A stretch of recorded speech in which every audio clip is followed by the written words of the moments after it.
Okay,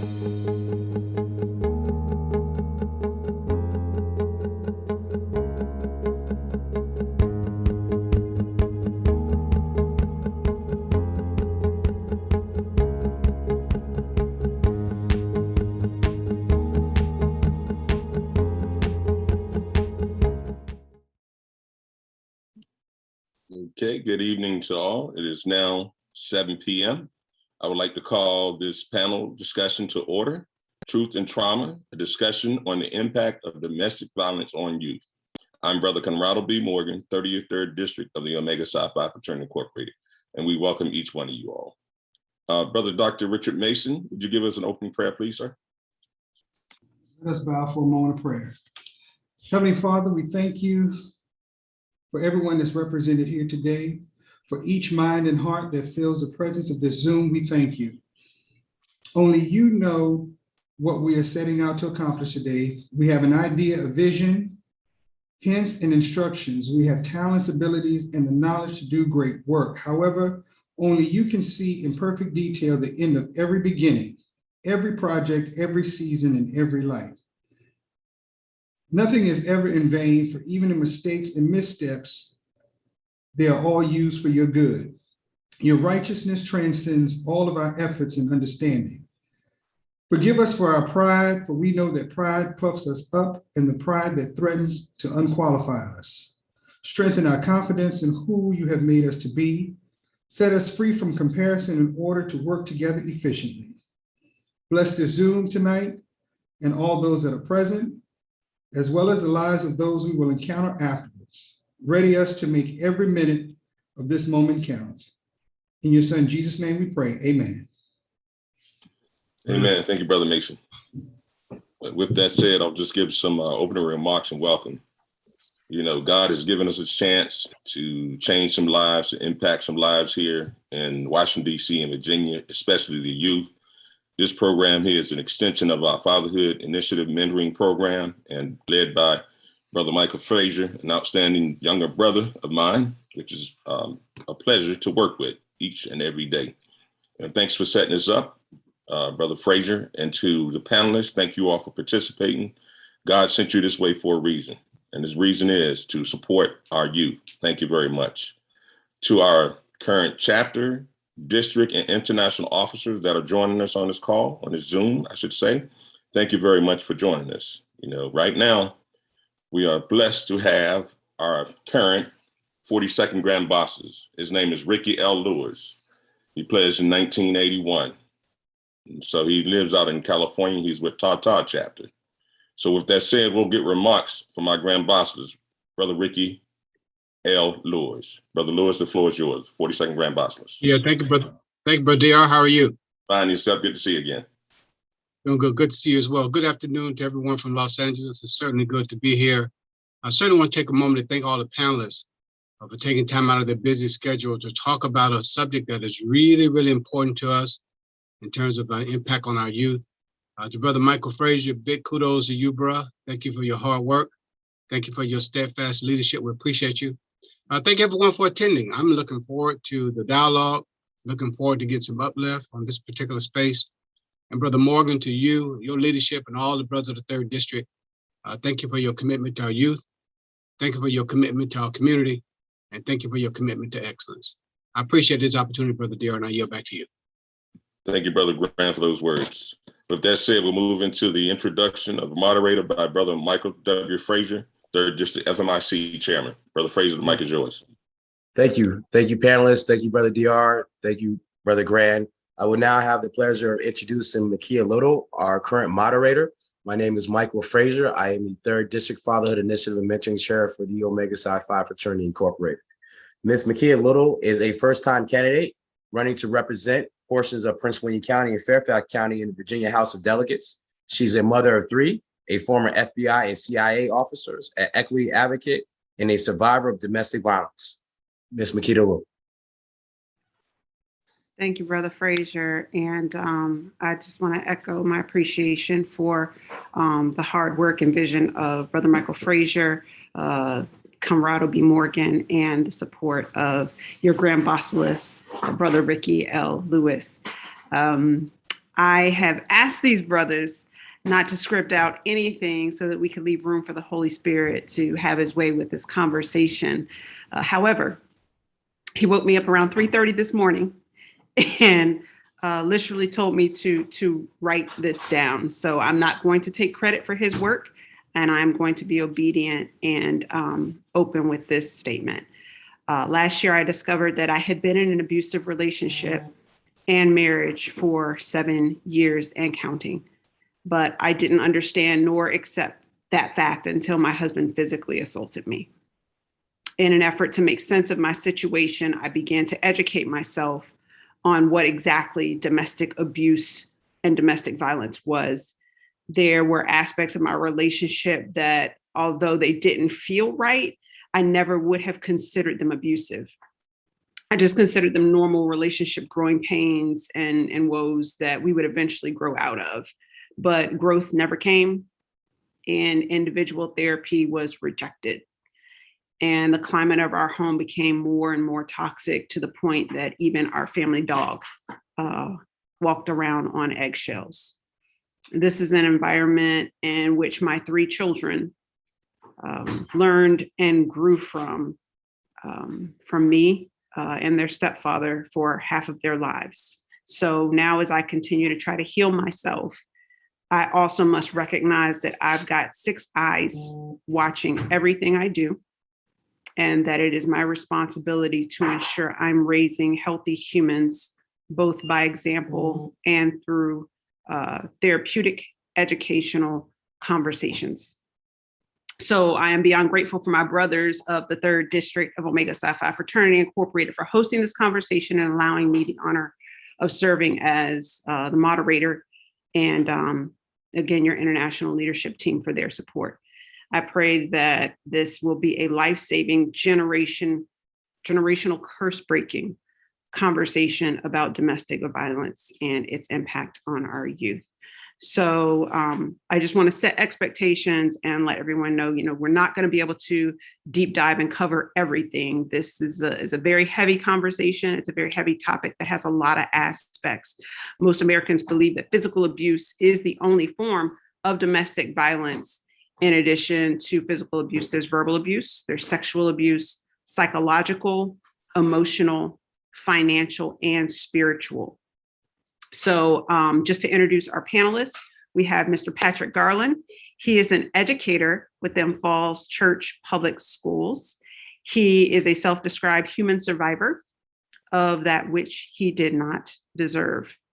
Brother Davy Smith III is the executive director of Action in Motion. As a child, he witnessed his mother being abused and feels his story of survival and healing will help others. And Dr. Richard Mason is a professional counselor and substance abuse treatment practitioner licensed in both Virginia and Georgia. He also serves as an associate professor and department chair at Hampton University, focusing on research in trauma and adverse childhood experiences. And Dr. Mason is going to receive our first question of the evening. So Dr. Mason, thank you again for joining us. Thank you. Thank you for having me, and it's certainly a pleasure to be here for a topic that unfortunately in the African-American community really doesn't get the attention that it deserves. First, I really want to ask, why did you agree to have this conversation, to be a participant on this panel? What do you feel is the importance of this, particularly for our community as a professional licensed therapist? Well, when I first got into the field of counseling, the first job I actually had, I was coordinator for a family violence program. And so I was able to see firsthand what the abuse did within the family, especially as related to our children that actually witnessed that abuse. Oftentimes, many feel as if the kids are, they don't get an opportunity to see some of the violence that occurs, but they can actually witness some of these things. And it affects them in so many different ways. People often talk about the resiliency of children based on what, they at such a young age, they'll forget by the time they, become adults. But it's those things that really affect them in their childhood. And that's where we start to look at those adverse childhood experiences, that ACE assessment, now that we recognize those traumatic things that create some challenges for life, not just from a mental health perspective, but also from a medical perspective as well. Those types of things are tied to hypertension, high blood pressure, stress, and some other things that came out of a study long ago as we looked at adverse childhood experiences. Awesome. And while I have you here, I recently learned of an organization called Set the Expectation. They're a nonprofit dedicated to ending sexual and interpersonal violence through prevention work with men, advocacy, and engagement with agencies serving survivors and their families. Their founder, Brenda Tracy, is quoted stating, "We believe the work of ending gender-based violence and inequity cannot rest on the backs of those most affected by it. We believe in the power and agency of men as the solution, and it is only when we partner with men as champions for change that we will make tangible progress towards safety and equality for every person, regardless of gender or gender identity." You work predominantly with men and boys. What are 3 ways you feel men can become part of the solution to help end domestic violence in our community? First of all, you have to acknowledge that there is a problem. We cannot heal a wound by pretending that it doesn't exist. And so we have to acknowledge that there is a problem, and it's not okay to be physically or verbally abusive to someone else. And we definitely have to own our stuff. The next thing you have to do is get some help and recognize that help is available out there. You do not have to suffer in silence and not deal with what's going on inside of you, because in most cases, as we recognize that it is a circle and a cycle of violence that occurs, and those things that we don't deal with in our youth, we carry them right on into our adulthood.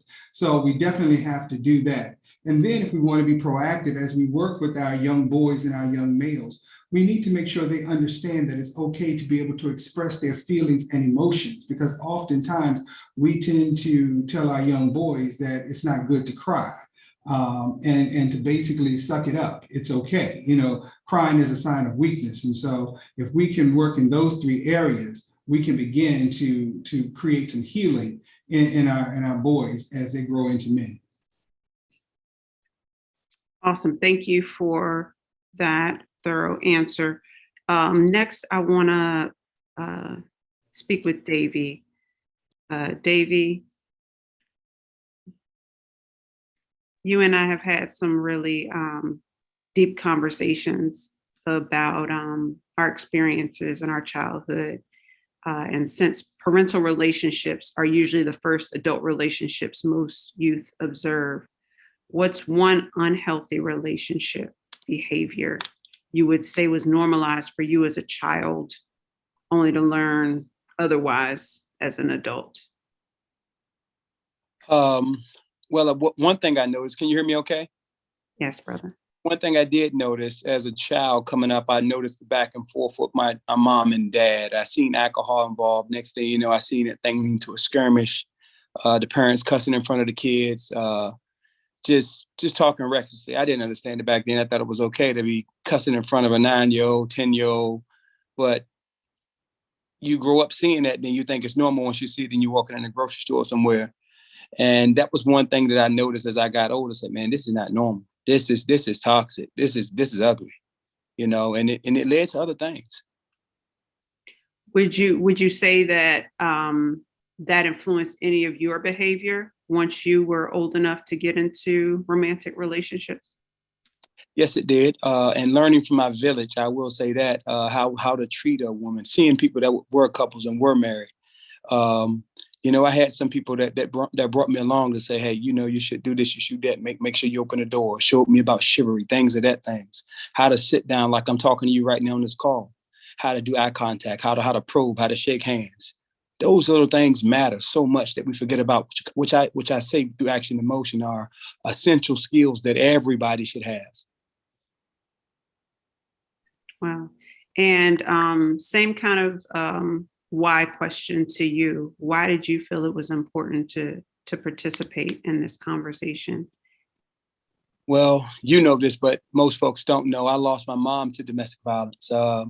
Her and my dad went through it, but her second boyfriend, she died from the results of her injury. He banged her head on a bathtub, and she was paralyzed, and she died in a convalescence home. And yes, nerve when they talk about domestic violence. And I said, I vow to always protect women anyway. You know, protection of women is everything to me. And when I was in college, I had got in trouble, but got out. And I defended a woman. You know, she was punched in the face by a man, and I intervened, and the cops came and tried to arrest me, and come to find out, I got jumped on because I was protecting a friend. And long story short, I prevailed in the end, and I won, and, you know, was vindicated and everything else. But it's near and dear to heart to me. And I did see the man that did that to my mom. The third time I saw him, I just forgave him. I didn't forget, but I forgave him because I wanted to hurt him. Because the family, in my family, I broke a generational curse of everybody going to penitentiary and jail. And a lot of people went to jail for murder, drugs, and other things. And so, you know, man, I just, you know, protection of you all, you women, is everything to me, period, point blank, period. And I definitely receive and appreciate your brotherhood. Thank you for sharing that. And another thing that I just really want to touch on is the fact that every domestic violence, domestic abuse situation is different. There may be a lot of people who feel like there's a certain model or a type of woman and or man who is more or less prone to becoming a survivor or a victim of domestic violence. And what I can honestly just confess about my own journey is that you don't know what you don't know. Mm. And just having to be humble in my healing and ask myself, how did I get here? And to do that unpacking, to say, you know, I never thought I would be that chick. You know, I never thought I would be that woman. I consider myself, you know, strong, independent, A-type. I could do it by myself. I don't need a man. And how did I end up on the floor? And when I recognized it was literally a lack of awareness, of a conditioning, a process, kind of like the frog in the boiling water. You know, no one just jumps into a toxic relationship and chooses to stay there. You know, they're lured into a romantic relationship that gradually becomes toxic. But again, without that education of even being able to know what a toxic relationship looks like, I felt like I was at a bit of a disadvantage. And so there's a chart that I actually discovered in my healing journey that an organization called loveisrespect.org created. And while I pull that up, if we can call Mr. Patrick to the floor, I would love to take my next question to you.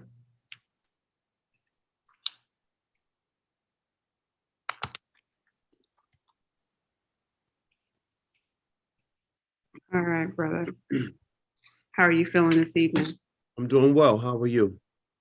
Blessed. And I will start with the same question. Why did you feel that you were called to participate in this conversation? Well, I think that the human existence is defined not by what we accomplish for ourselves in the sense of degrees and titles and money and things that we can touch, the tangible things, but by the overall impact or affect that we have on the people that we have within the scope of our reach.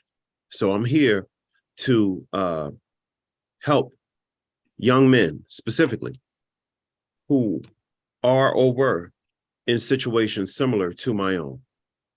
That is the exclusive reason why I'm here. Thank you.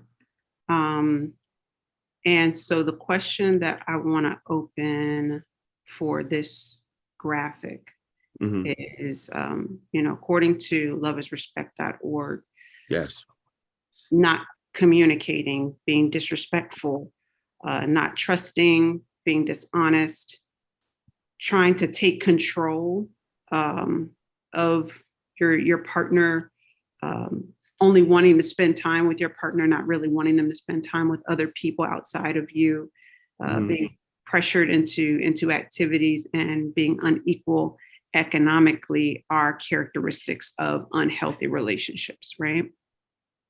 However, social media and hip hop culture shows have normalized these behaviors, and they seem to make for sensational entertainment and sharing on social media. But as someone who works with youth on a daily basis, what unhealthy relationship behaviors would you say you see being mimicked or normalized at the teen level? Well, see, this is one of the problems. Before we can focus on a relationship, we have to make sure that both the young woman and the young man are able to actually relate. If you're not able to relate, it is impossible to have a relationship. So it's very naive to assume that two broken people are going to enter a relationship and be effective. Now, I'm not an expert at speaking on healthy relationships because in the spirit of transparency, I've never really had many of them. And I can say that because it took me a very long time to accept myself, to like myself, and then ultimately reach the point in my life where I loved myself. So I wanted to be known in no uncertain terms that I'm all about successful relationships. But what I'm about more importantly, and most exclusively, are healthy young men. So the story that I tell is a story of growing healthy. I can't help anyone heal until I am first whole. And it took me a very long time to become whole. So now that I'm whole and I've worked on my own healing, perhaps I could begin to express what I perceive to be a healthy relationship. Because when we approach healthy as though it's linear, as though it's easily applicable to everyone in all circumstances. And that's just not realistic. Thank you. Speaking of not being whole, and the next question is going to be for Brother Mason. One of the things that frightened me the most once I realized that I was going to have to face my children once I got out of the hospital. The biggest fear I had was them seeing my face. And I feel like when my son saw my face for the first time, that's when he instantly went from a little Black boy to a Black man, and almost accepted that he was going to have to be man of the house at that point. And it was a silent exchange, but I was very insecure about the scar across my forehead and if I would be an embarrassment to my children. And a lot of people have told me, don't worry about your kids. They're resilient and they bounce back. And so as a licensed therapist, how true is this? And what are some healthy ways or outlets you would recommend for children to process their emotions? Well, the first thing we have to look at in all, from a clinical perspective in relationship, boys are truly attached to to their mothers. And one of the things that I would take a gander to guess and say your son wanted to protect you and wanted to save you and be your rescuer. And like you said, the mindset is that I now have to be the man of the house. But in that moment, he also has to deal with the conflict of being inferior to his father and not being able to help you and being and having those feelings of helplessness. And so a lot of that goes into play as far as a boy and how he is raised at that point.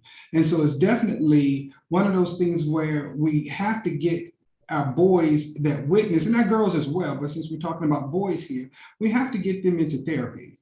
And they have to be able to really reconcile those conflicting relationships, that fear, that helplessness, but yet they wanted and that desire to do something to help mom and be of service to mom at that point. And so, number one, getting them into therapy to help deal with those types of things, because of course, as we look at other areas, we're dealing with that safety and security that they're feeling as well. And it goes into some other things also, just in terms of that love and belongingness that we know Maslow speaks about, or spoke about, should I say, that we've learned about. And so in that, while they're in therapy, being able to develop some coping strategies and helping them to understand how to process those feelings and reconciling those feelings. And so placing the blame on dad. And so not that he's projecting it on himself that I wasn't able to help mom, but dad was wrong for what he did. And this is dad's fault. I have no ownership in this situation. Okay. And helping him to come to those types of realizations for himself so that he can grow through those circumstances.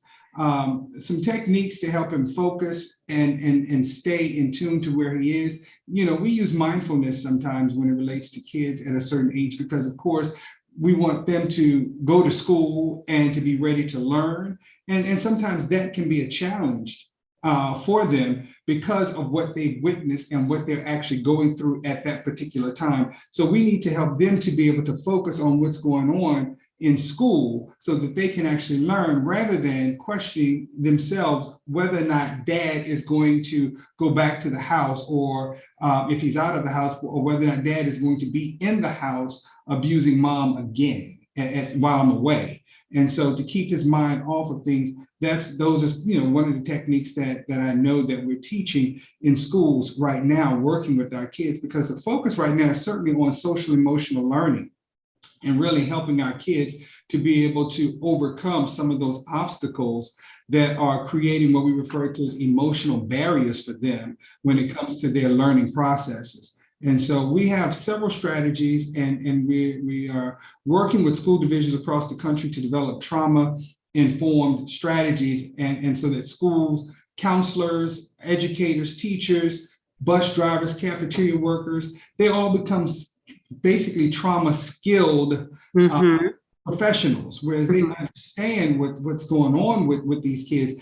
And when they see some of these behaviors that our kids are displaying, especially our young Black boys, it's not just a simple, why are you behaving like this, or why are you acting like this, more so than asking the question of what happened to you, because something happened to create this exchange of behavior. And it's important that we not label a child based on the behavior that they're displaying, but helping them to uncover the emotions that are associated with those behaviors. So I appreciate you bringing up kind of the other potential resources, right? Because one of the things that I also discovered in my process of trying to ensure accountability was how hard it was really just to navigate the legal system and like where to find resources, and the courthouse is over here and the records division is over there, and I'm taking off in the middle of the day to run all these errands, and it just kind of hit me like, wait a minute, I'm privileged. I have insurance. I have a job where I have paid time off. I actually have leave on the books. I have a private motor vehicle. Daycare is not an issue for me. English is my first language and got a few dollars in the bank. If I had one less of these things, how much harder would this be for me? And so to those without health insurance, without access to a licensed therapist, making sure that we're keeping accessibility in mind, what are other potential outlets, resources we could recommend for our youth who may not be in positions with privileged parents? Well, right now we're looking at school systems who are looking at these areas, and they recognize that these issues exist. And so we're seeing more and more money being put into mental health resources in public education and providing licensed therapists within schools, partnerships with domestic violence programs, shelters, and things of that nature that may have access to those types of services. In addition, most of your courts are equipped with departments that will work with them, and most of them call them victim witness programs, victim services programs and all. And so they can provide resources for counseling services and things of that nature for the family and the victim, the mother who's been abused, as well as the children that may need services. In addition, most of your social service agencies, they have funding that's available if by chance there is no health insurance and things of that nature, to be able to get the counseling resources through our family assessment and planning team programs out there. Most folks refer to this as our FAP teams. You can get those types of services out there. It's just a matter of being able to reach out. And unfortunately, sometimes what happened, it is the shame and it is the guilt that is often felt that that's associated with domestic violence.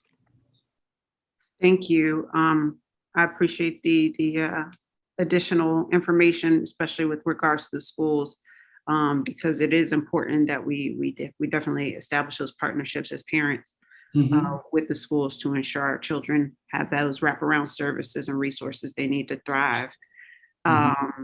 Brother Davy. Yes, ma'am.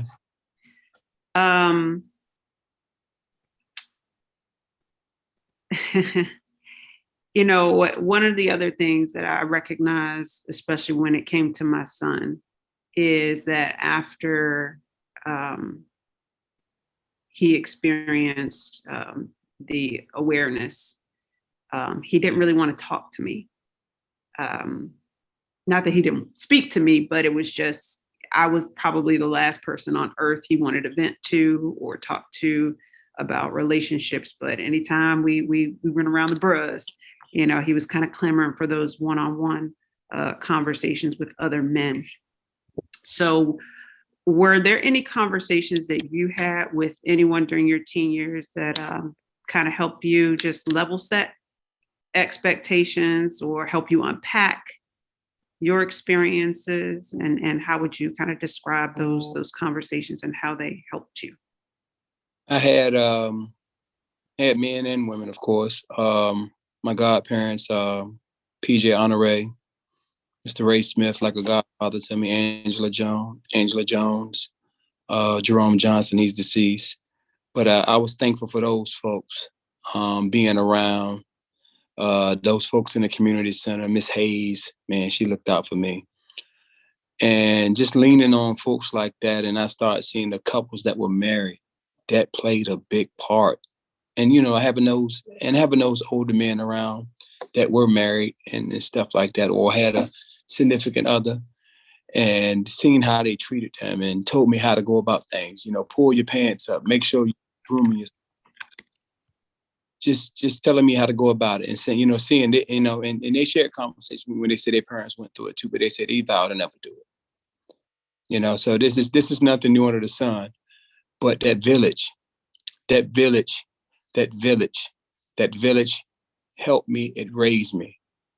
And at the age of around about 13, 14, I got a social worker. I had a therapist. That it happened.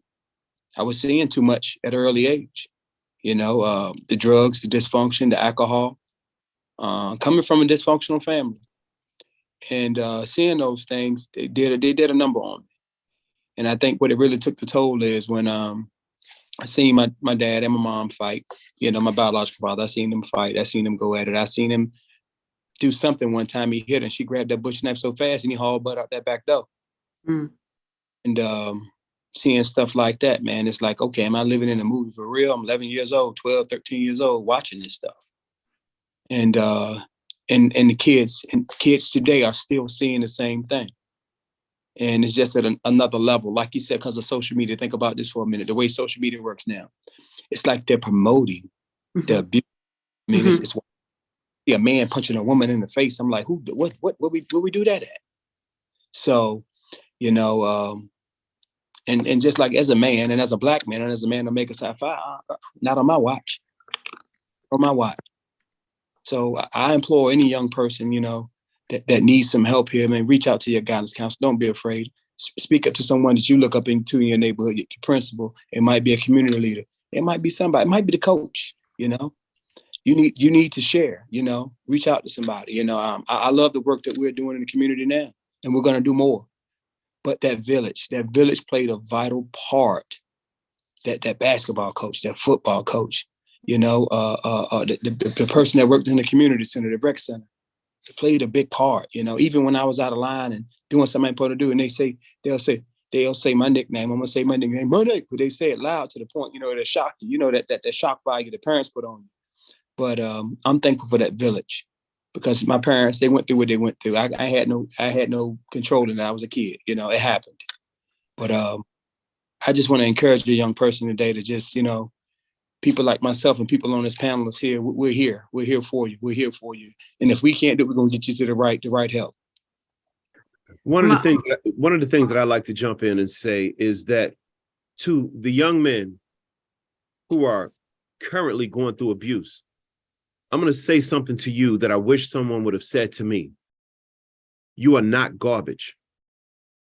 You were not born or meant to be thrown away.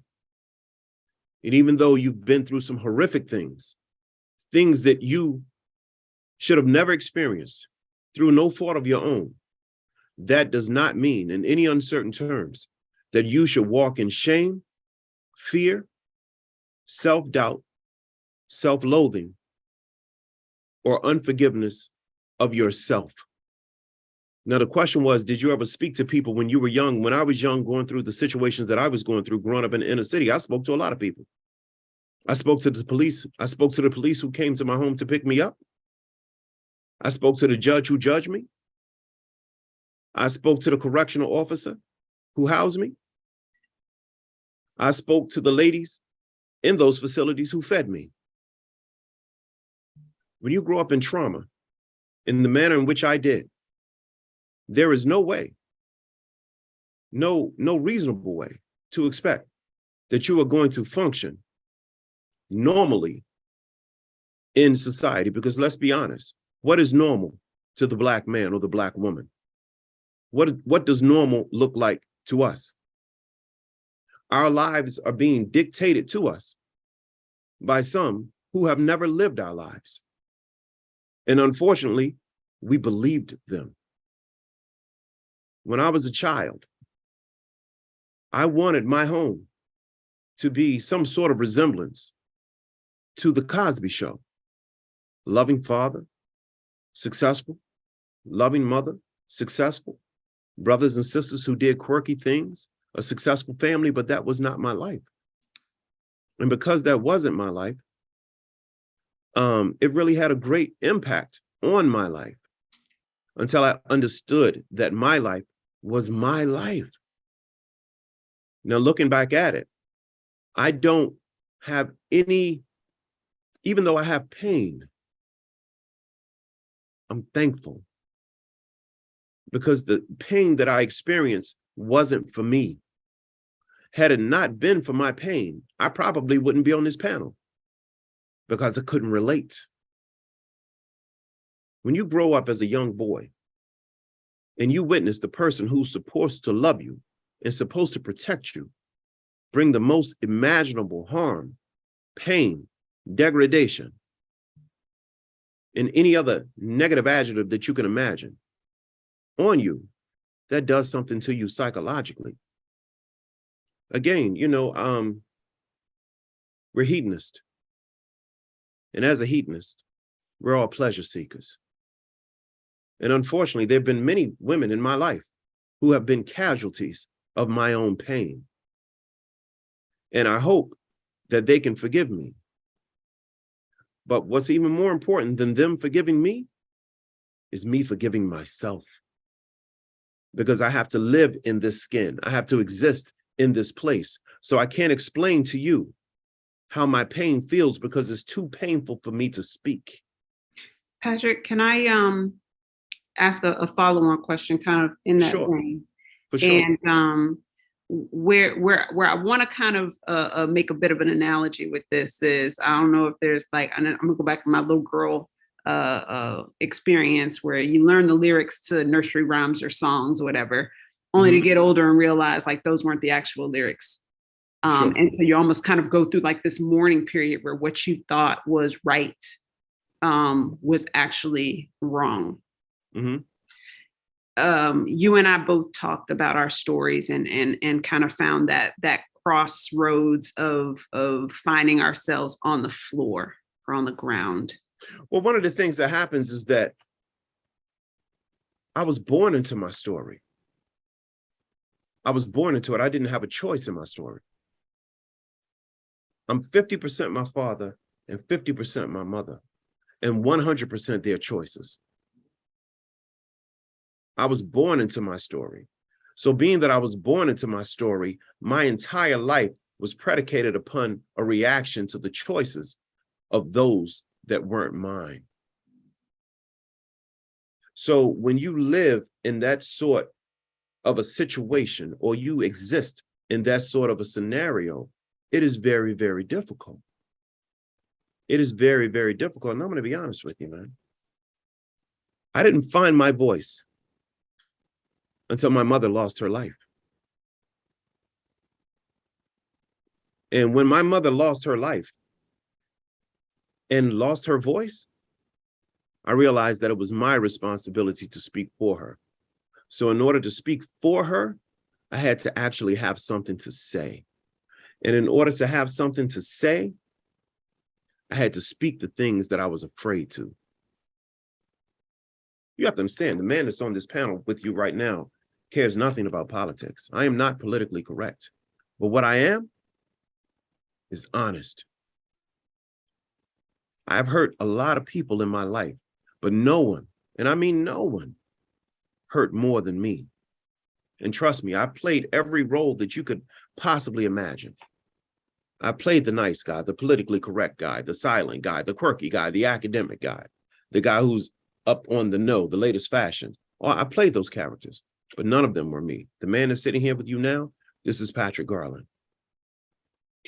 It took me quite some time to get here.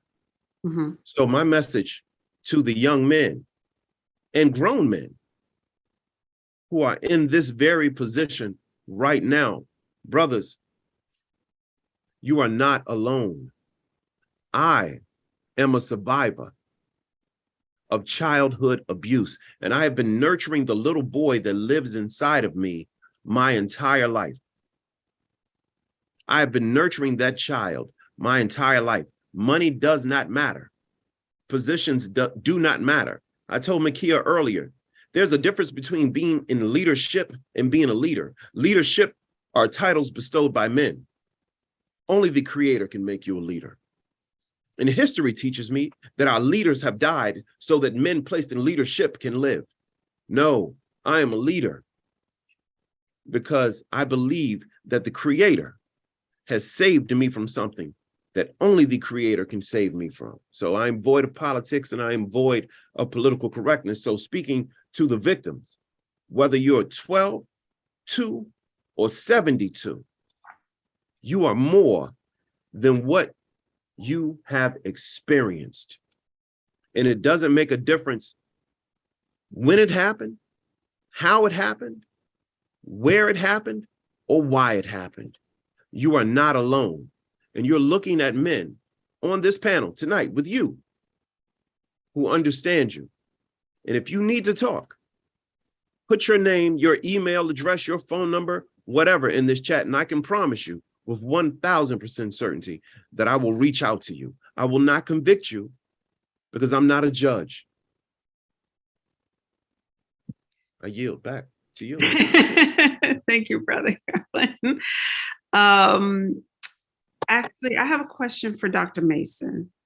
And this is somewhat of a personal question, but like I said, when I was going through that experience of trying to figure out how to not embarrass my kids with this scar on my forehead, and I asked them, does my scar embarrass you?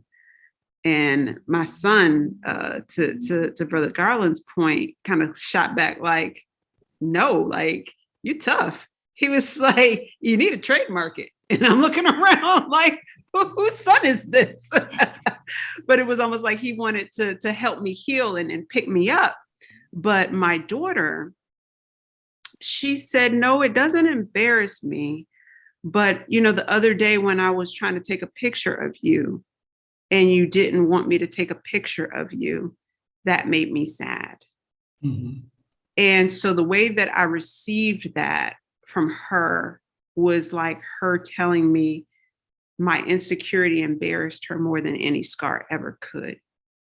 Mm-hmm. So although we definitely want to center our youth in this conversation, what advice would you give parents who want to create a better example going forward for their children? Because I feel like our children mimic what they see more than what they are told. So I hope that helps frame the question. Well, some of what I saw years ago when I worked in specifically more directly in family violence program, a lot of times the victim felt the shame and wanted to hide things from their kids and other family members, and those things where, especially when kids were a witness to some of these things, they know that something is going on and that something happened.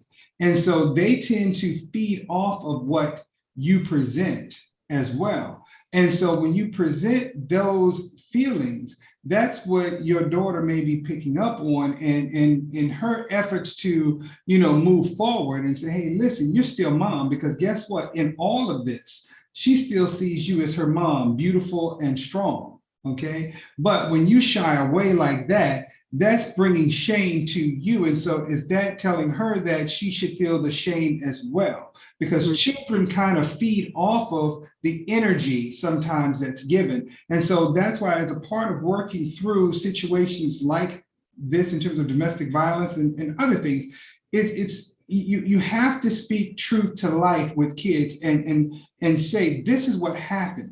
Okay. Unfortunately, some situations will cause a child to grow up much faster and to mature much faster, but not shielding them from the truth will create more of a problem for them down the road. Okay. So letting them know this happened, it should not have happened. This is not okay. And letting them know I'm hurt. I feel ashamed as far as what happened. And so all of the emotions that you're going through, let them know, because when they see you overcome these things, that also helps them to build their sense of resiliency and their coping, okay? I am not what happened to me, okay? And that's what they need to see, and how they can help overcome those things.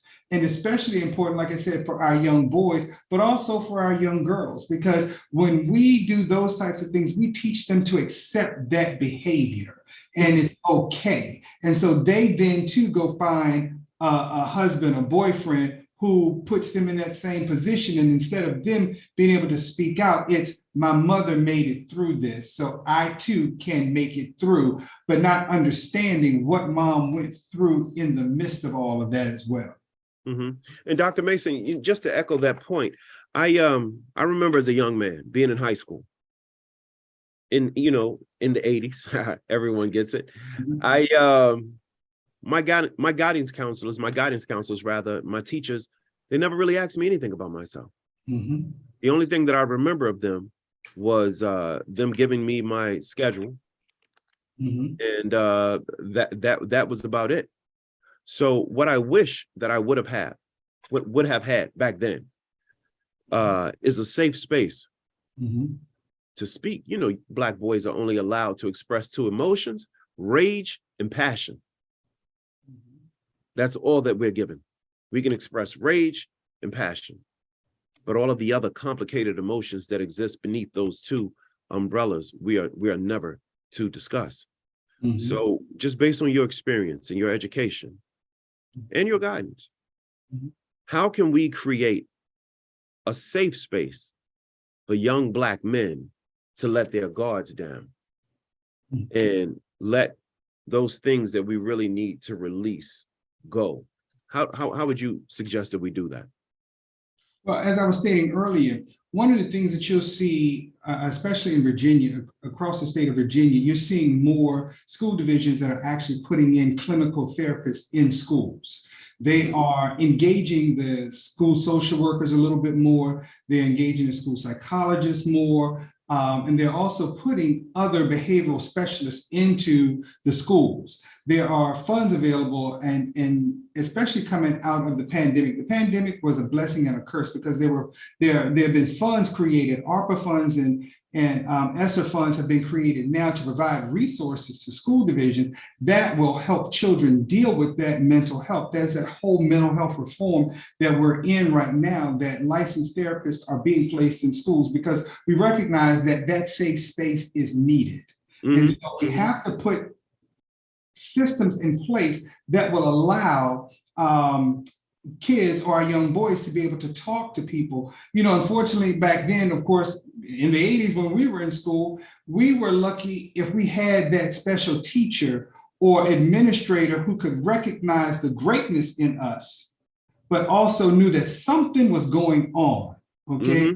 Patrick is walking a little different now. That person may have pulled you to the side and said, hey, what's going on? Is everything okay? But sometimes based on where we are, some people didn't get too involved in all of that, unfortunately. And back then, our guidance counselors, they were not involved in our lives in that capacity. Mostly it was career work, working on where you wanted to go to school, whether you're going to go to college, whether you're going to go to the military, or whether or not you want to look for some type of career path outside of that. Depending upon the situation, if they knew you had a fire in the home or something like that, or whatever that was basic public knowledge, they would pull you in and talk to you about certain things. You had a death of a parent or something like that or whatever. But for the most part, they really didn't get too much into the behaviors of why are you acting like this, except for trying to tell you you shouldn't do this or you shouldn't behave this way, versus really getting to, once again, what happened to you. And so now that's where we are as we look at where we're going in terms of school counseling. And so the name has changed. We no longer have guidance counselors. We have professional school counselors because we've integrated clinical work into what our school counselors are doing. They're not licensed clinical professional counselors, but they are licensed school counselors because there is more. And we recognize that our students need more based on what they're experiencing now in this world. And some of that is due to the community-based violence that's happening right now, the internet experiences that they can actually see and what's going on, the gang activity. It's a number of different things that our kids are experiencing out there. And we have got to be able to put those resources into our schools to help our children better themselves and to be overcomers. And I agree with that statement, Dr. Mason, because I can tell you as someone who's been in education now for 23 years, for all of the professional folk who are too busy to spend time with the kids, to talk to the kids, to listen to the kids, to nurture the kids, listen, the gangs are outworking you. The drug dealers are outworking you. They're normalizing our dysfunction and making it glamorous. So the victims that we overlook can and will end up becoming our victimizers. As Black people, I believe that it is our sole responsibility to take care of our own. And I believe that, part of the beauty of being on this panel today is that this is a great opportunity to do just that. Thank you. And to add to that, with all of our educators, we have to really look at how we connect with our kids. My wife, and I brag on her from time to time because she does an excellent job. I mean, she's one of your sorors, but she is a high school principal, and she will gladly tell you she's the proud principal of Warwick High School here in Newport News. And one of the things that they did recently, they put all of their students' names on a card in the hallway, and each one of their teachers signed up to connect with each one of those students. And so basically it says, I am here with you and for you, and I will help get you to the finish line of graduating high school. And to watch, when I saw how powerful that was, to see all of the students' names on one of those little cards, and one of the faculty members, they're connecting to each one of those students. The students were actually coming up to that wall to look for their name, to identify who was actually going to be connected with them. And that's the power of education and the power of connecting our resources within our classrooms, within our schools. And it's not just the teachers, it's the custodians, it's the cafeteria workers, it's the bus drivers, everyone who has an opportunity to touch our children from the time they get to that bus stop to the time they get back home. We have to make sure that they understand what that mission is, and that is to make sure that we are properly educating our kids and keeping them safe day to day. Yes. Thank you, gentlemen. I want to just give everyone an opportunity to kind of express anything, any thoughts that you feel we didn't cover tonight, and just to make sure that we haven't overlooked anything, or again, this conversation cannot cover everything, right?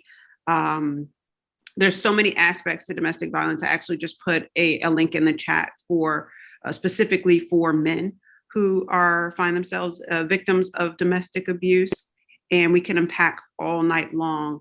However, what we do intend for this conversation to be is essentially a conversation starter, a train the trainer of sorts, an area of exploration so that you can establish your own personal curriculum on educating yourselves on the different aspects of domestic violence, so that you can have these conversations with your youth, or you as youth learning where these resources are and how you can understand what a healthy relationship looks like at every level of dating and to marriage. So I'm going to go in clockwise order based on my display and issue the floor to Dr. Mason first.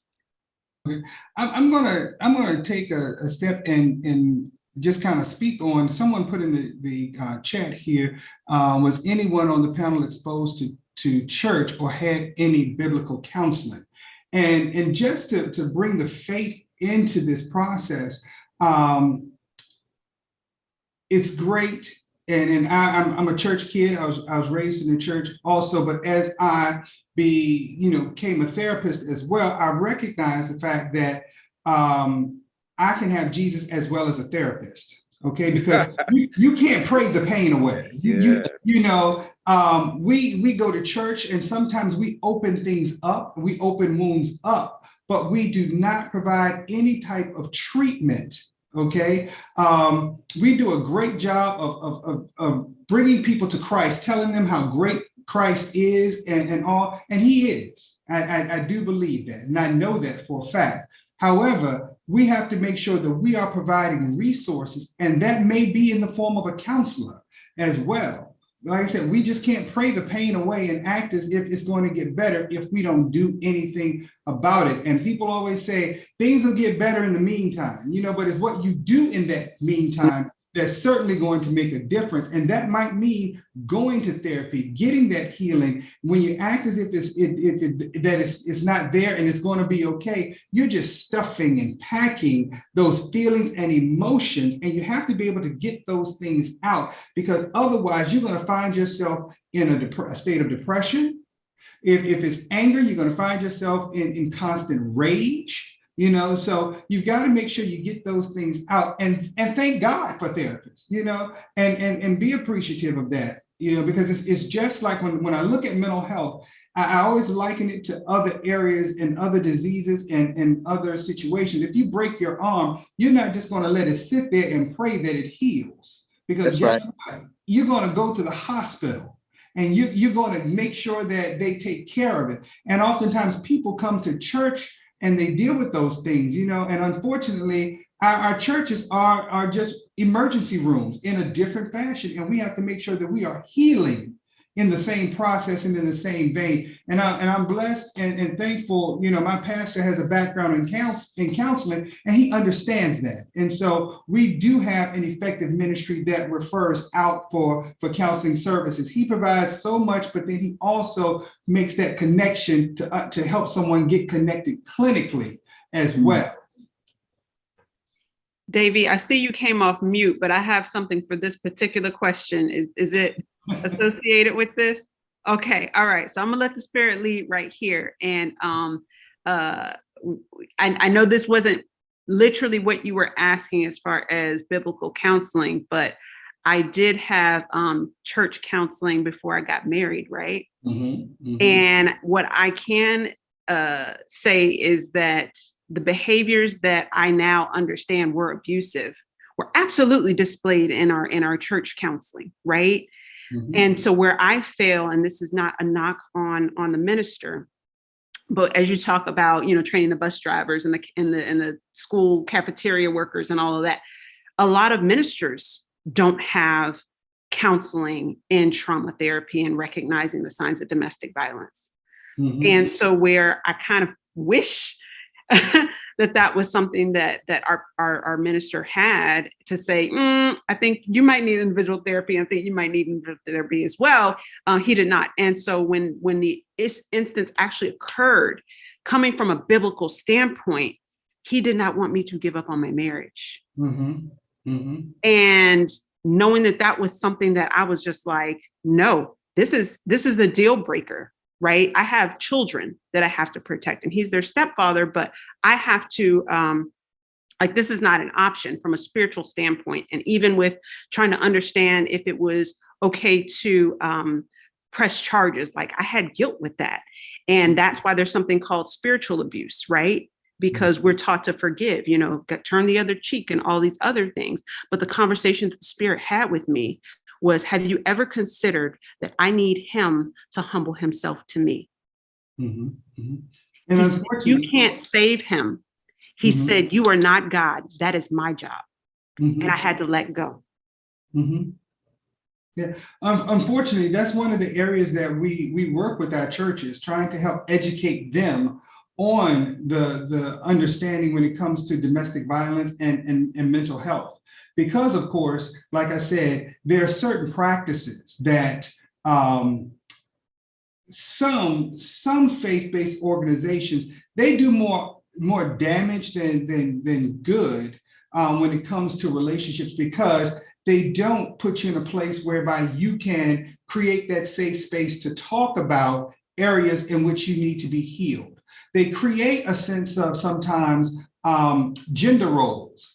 And that can be very damaging to relationships as well, because if the mindset is, hey, I'm telling you that my wife should be at home cooking and cleaning and doing all of these things for me, and she's not, am I less than a man because my wife isn't doing those things? And should I exert my dominance over her? And so I think we have to make sure we're understanding from a mental health as well as a faith-based component when we talk about a man being the head of the house, and understand that doesn't mean exerting any type of dominance. That also means giving that woman something to submit to and being submissive to as far as being the head of the house. You have to take care of your responsibilities and do the things that are called to protect that woman, protect that household, keep everyone safe, and be that provider in concert. And that provider situation can look very different just based upon what's going on. If my wife was an anesthesiologist making $300,000 a year, I might be at home washing clothes and doing the dishes and making sure the kids get off to school and this, that, and the other. But that doesn't make me any less of a man and not be the head of my household as the man based on what my faith tells me I should be. Okay. Right. And so we have to look at that and really work with our clergy to help them understand what sometimes their rhetoric and doctrines will do as it relates to putting someone in harm's way, as it relates to abuse from a domestic violence situation, but also not getting the clinical help they need to reconcile some things from their past as well, so that they too can live whole. Awesome. If you don't mind, I'm going to step in here and we're going to go to Q&A. And I will read some of the questions and answers that you've answered, Dr. Mason. One of the attendees, Anonymous, asked, as a parent, how do you help your children deal with their emotions from seeing domestic violence from one parent when they still have to interact with an abusive parent via a visitation? Dr. Richard Mason wrote, the best thing to do is to find a therapist that is able to help the child reconcile their feelings and emotions. So thank you for that. Thank you for that question. The next question we had, are there any signs we should look for in children to indicate that they've been witness to abuse or by one of their parents? Dr. Richard Mason wrote, the behaviors are very different with each child, but some of the more common behaviors are inattentiveness, lack of focus, anger, aggression. On the other end, some withdrawal and detached emotion. The best thing to do is to notice any change in a child's behavior. Thank you, Dr. Richard Mason, for that. Another question we have, do you all have any recommendations for child therapists that work well with children of color in the Prince William County area? Dr. Richard Mason wrote, I am not sure Prince William County is located, but psychologytoday.com is a good resource to assist in finding a therapist. And we have two more open questions. I will direct these questions to one said panelist. And one question we have, there are several that would like to view the recording, but is unable to make it tonight. Will this be viewable for the public? Yes, this will be viewable on our social media platform. Please give us 24 to 72 hours to edit where we need to make edits, and then come back and check out 3rd District website for Omega Psi Phi Fraternity Incorporated, and you will be able to view this program. So thank you. The last question we have is from Mr. Corey Brooks. I do not have a question, but a statement. Working in law enforcement, I have seen abuse from different viewpoints. One of the most troubling aspects of abuse was when men were the ones in a heterosexual relationship being abused. The same as when men are the rape victim, they men, out of shame, do not report the incident. Not reporting oftentimes led to more opportunities for the abuser to continue. I will ask that that Mr. Garland and Dr. Mason answer this question as our final closeout for this wonderful and impactful event. Mr. Garland. Yes, I think that's a very insightful question, and I think that it happens more often than some would think. So with that being said, reporting oftentimes comes from you feel safe enough to report. And so much of manhood is dictated to us by others. Oftentimes, we hear that, oh, if you were a real man, or a real man does this, or this is what a real man would do. Did you grow up with one? Do you know any? I view Black manhood to some degree as an experiment. And we're all trying to maximize our potential within our realities. But if you are in an abusive relationship with a woman, I think that you owe it to yourself to not only get out of that relationship, but understand why you remained in it for as long as you did, because that in and of itself is problematic. And trust me, brothers, trust me. Speaking to someone is not a sign of weakness. It is the ultimate sign of strength. So if you're able to speak to someone, please reach out to someone and get some help. Dr. Mason. And I will say there are cases out there where women do batter.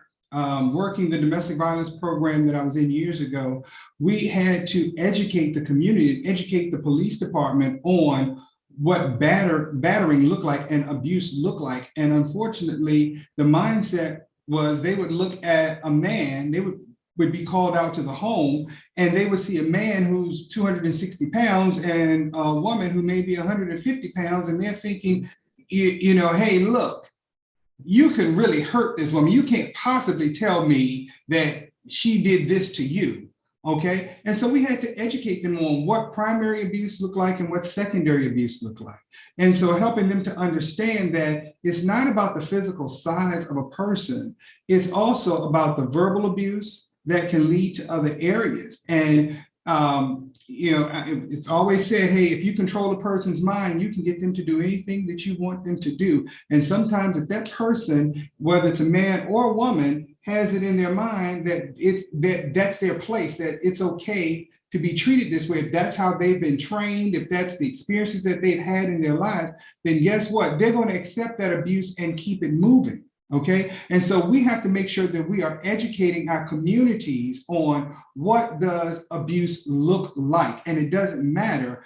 The offender has no gender. Okay. And it can be a female offender as well as a male offender. And one of the things that we get to when we talk about just being abused, we talk about that shame and that guilt. And you mentioned men being raped. That happens more often than we care to mention and deal with, simply because, of course, men don't tell and men don't talk because of that shame. Years ago, I remember there was a movie, and the movie was called Men Don't Tell. And it starred white actress Judith Light. And she was the one who was abusing her husband. And every time the police would come out, they would talk to the husband.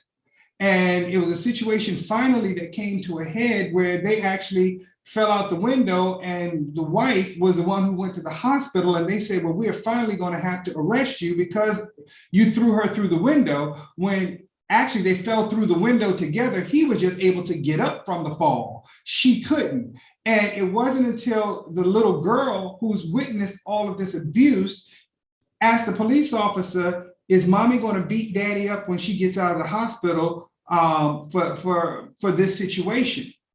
And the police officer then began to talk to the little girl, only to find out that mom was the one who was the aggressor, and she was the one always fighting daddy and hitting him and throwing stuff at him and everything that had gone on. And he was embarrassed. He was too embarrassed to tell his side of the story because his dad was an abuser also. And so he watched his dad abuse his mother growing up. So he learned to just take the abuse like his mom took the abuse from his dad. And so we definitely have to educate our community and let them know there's no shame in getting therapy. There's no shame in reporting abuse. We can't do anything about things that we don't know about. And in order to get help, in order to be able to live a valued, fruitful life, we have to make sure that we speak up and get the help that we need and rid ourselves of the shame and guilt associated with mental health and abuse. Thank you so much, Dr. Mason. Mm-hmm. We're going to have parting shots now, and we'll start off with Brother Davy Smith, then Brother Dr. Richard Mason, and then Mr. Patrick Garland. And then, Makia, we will close out with closing comments from Brother DR in our closing prayer. Mr. Smith, Brother Smith. Well, I want to just say thank you for the opportunity to share my story. And if any young person is out here listening, I can't motivate you. I can inspire, encourage, and empower you. But your motivation comes from within. And just remember that. And borrow my belief in you, borrow our belief in you till your belief kicks in. And I need you to see it through. I need you to speak up. I need you to speak out. And now I'm going to speak to the Black men and women that are watching this. Be who you needed when you were younger. I'm gonna say it again. Be who you needed when you were younger. I depart with that, brother. I look forward to continue to do this work with you as the chair, Brother Mike. And I'm real excited what we're doing here with the Father Initiative Mentoring, and as your vice chair for the 3rd District and representing Omega Psi Phi Fraternity. Real excited. And I just want to say thank you to all the panelists and everybody up here. Thank you, sir.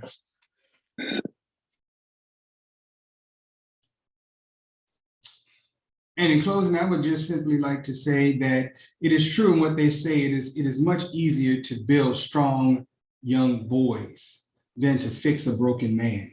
It is so much more difficult to do that, and we spend more money, whether it's on incarceration or just other mental health support. So it's much easier if we pour, into our young boys at an earlier age to help them and give them the skill set that they need and deal with those things that they may have experienced in their childhood. That, as I said earlier, those things that you do not deal with in your youth or your childhood, you will certainly see them in your adulthood. So I would say, get yourself some therapy, work with our children, work with our boys, and making sure that they're getting all of the assistance they need at a younger age.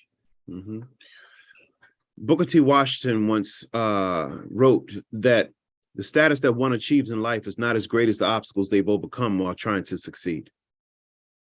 So with that being said, to the young men and older men or young boys who happen to view this video, it is never too late to start over. It is never too late to begin again. It is never too late to forgive yourself. And you yourself, as you are, where you are in this time and space, are more than enough. You're the only you that will ever exist. Let's start today. Get the help you need and start today. And I'm honored to be here. And I've told each of you this privately, but I just want to say it publicly, how much I appreciate the example that you men are setting for our Black men in our community. It's being a survivor of domestic violence is one of the loneliest feelings in the world. But when you have a village of Black men willing to stand up and speak up for you and with you, it helps a lot with the healing. So I just want to say thank you again to the brothers of the 3rd District of Omega Psi Phi Fraternity Incorporated for hosting this conversation and allowing me to participate as your sister. Thank you.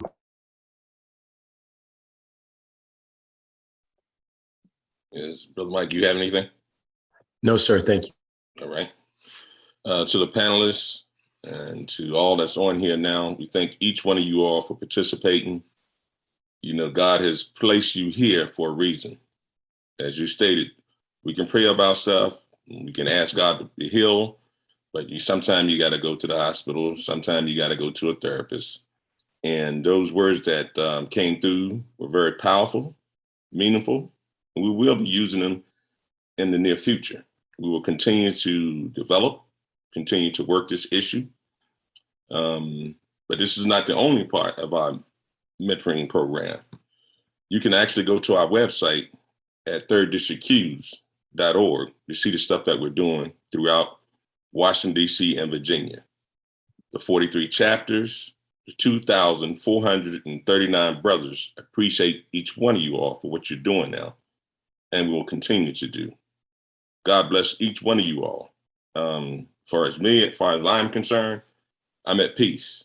I heard what I wanted to hear tonight. Thank God for you, each one of you all. And to those who attended, if you have anything or any questions or concerns, you can also go to 3rd District Qs and you can send me a note, a personal note, or you can just call or text me. My phone number is 910-824-1911. That's 910-824-1911. God bless you. And now we'll have a closing prayer by Dr. Richard Mason. Dr. Mason, please close with a word of prayer, please. All right. Thank you, Brother DR. Let us bow for prayer. Heavenly Father, thank you for your amazing power and work in our lives. Thank you for your goodness and for your blessings over us. Thank you that you're able to bring hope through even the toughest of times, strengthening us for your purposes. Thank you for your great love and care. Thank you for your mercy and grace. Thank you that you are always with us and will never leave us. Thank you for your incredible sacrifice so that we might have freedom and life. Forgive us when we don't thank you enough, and for who you are, for all that you do, for all that you've given. Help us to set our eyes on you and our hearts afresh on you. Renew us in your spirit. Fill us with your peace and joy. We love you and we need you this day and every day, and we give you praise and thanks, for you alone are worthy. In Jesus' name we pray, amen. Amen. Amen.